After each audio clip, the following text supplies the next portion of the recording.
Hi hello నమస్తే welcome to B for Bharati home. ఇవాళ మీకు నేను ఆలు ఆమ్లెట్ ఎలా ప్రిపేర్ చేసుకోవాలో మీకు నేను చూపిద్దాం అనుకుంటున్నాను. ఇదేంటి ఆలుతో ఆమ్లెట్ ఏంటి అనుకుంటున్నారా? లేదండి, చాలా బాగుంది. నిజంగా మీరు కూడా ట్రై చేయండి. దానికోసం ఒక బాండీ పెట్టండి. బాండీ పెట్టి ఆయిల్ వేయండి. ఆయిల్లో మనం రౌండ్గా కట్ చేసుకున్న బంగాళదుంపలు వేసుకోవాలన్నమాట. రౌండ్గా కొంచెం పలుచగా కట్ చేసుకోండి. అవి మంచిగా బాగా ఫ్రై అవుతాయి కదా, అలా వేయాలి. రెండు బంగాళదుంపలు రౌండ్గా కట్ చేసి వేసి అవి ఫ్రై చేయాలి. ఒక హాఫ్ టీ స్పూన్ సాల్ట్ వేసి ఫ్రై చేస్తే మీకు అవి త్వరగా ఫ్రై అవుతాయి అన్నమాట. సాల్ట్ వేసి ఫ్రై చేయండి, మంచిగా బాగా ఫ్రై చేసి. మరీ బ్రౌనిష్ అవసరం లేదండి, కొంచెం లైట్గా సాఫ్ట్గా అయితే సరిపోతుంది. మరీ బ్రౌనిష్ అవసరం లేదు, సాఫ్ట్గా అయ్యేలాగా ఫ్రై చేయండి. ఫ్రై చేసి అందులో మనం ఆనియన్స్ కూడా వేసుకోవాలి. ఆనియన్ కూడా పెద్దదైతే ఒకటి, చిన్నదైతే రెండు రౌండ్గా కట్ చేయాలి. అవి కూడా రౌండ్గా కట్ చేసి ఫస్ట్ ఆలు ఫ్రై చేసాక తర్వాత ఆనియన్ వేసుకోవాలి. ఇదిగో ఇలా అంటే మనకి అది సాఫ్ట్గా అవ్వాలన్నమాట. సాఫ్ట్గా అయితే మంచిగా బాగుంటుంది.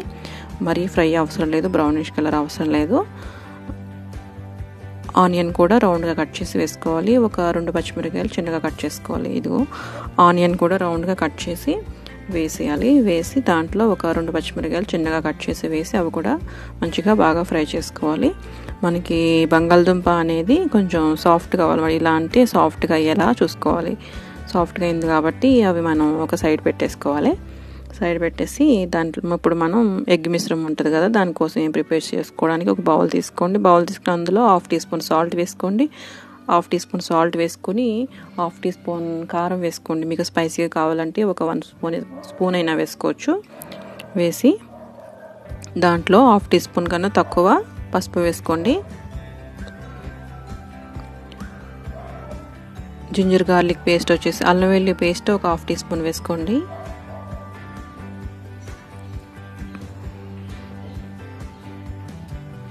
గరం మసాలా ఒక హాఫ్ టీ స్పూన్ వేసుకోండి. హాఫ్ టీ స్పూన్ మీకు స్పైసీ కావాలంటే హాఫ్ టీ స్పూన్, లేకపోతే హాఫ్ టీ స్పూన్ తక్కువ వేసుకోండి.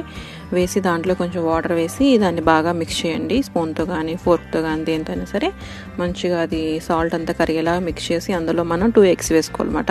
ఈ 2 eggs కూడా మనం మంచిగా అసలు బీట్ చేసుకోవాలి. మంచి క్రీమీలా వచ్చేలాగా బీట్ చేసుకోవాలి. అప్పుడు బాగుంటుంది అన్నమాట. మనకి ఆమ్లెట్ అనేది ఫ్లఫీగా బాగా వస్తుంది. ఇదిగోండి ఇలా బీట్ చేసుకోవాలి. బీటర్తో బీట్ చేస్తే చాలా బాగా వస్తుంది. చేసి దీన్ని మనం ఫస్ట్ ప్యాన్ మీద ఆయిల్ వేసి ఆయిల్ హీట్ అయ్యాక దాని మీద ఈ ఎగ్ మిశ్రమం ఏదైతే ఉందో అది ఒక హాఫ్ వేయాలి. హాఫ్ వేసి హాఫ్ అలా ఉంచేసుకోండి. హాఫ్ వేసాక దాంట్లో మనం ఆలు ఉన్నాయి కదా, మనం ఇందాక ఫ్రై చేసుకున్న ఆలు ఏదైతే ఉందో ఆలు అనేది దీనిపైన వేసుకోవాలి. మరీ గుమ్మరించేయద్దు, పెట్టండి.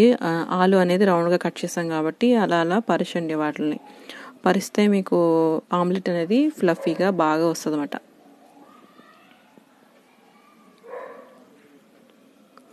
ఇలా వేసి ఆనియన్స్, ఆలు అన్నీ వేసి పచ్చిమిర్చి ఇలా అన్నీ వేసి అవి బాగా సెట్ చేసుకోవాలన్నమాట. ఒక గరిటెతోటి మంచిగా బాగా సెట్ చేసుకోండి.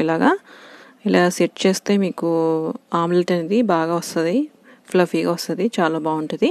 ఇలా సెట్ చేశాక మనకి ఇంకా హాఫ్ ఉంచేసాం కదా, ఆమ్లెట్ అది ఉంది కదా, ఎగ్ మిశ్రమం ఏదైతే ఉందో అది ఉంచేసింది, మిగిలింది దాని మీద వేసేసేయాలి. వేసేసి మూత పెట్టి ఒక 10 minutes అయ్యాక చూస్తే ఇలా వస్తుంది. ఇలా వచ్చాక మీకు ఇలా కావాలంటే ఇలా తీసేసుకోవచ్చు, లేకపోతే వేరే వైపుకి తిప్పండి. వేరే వైపు తిప్పి మూత పెట్టి మళ్ళీ ఒక 10 minutes ఉంచండి. 10 minutes వచ్చాక తీసేసేయండి. అంతే, అయిపోయింది ఆమ్లెట్.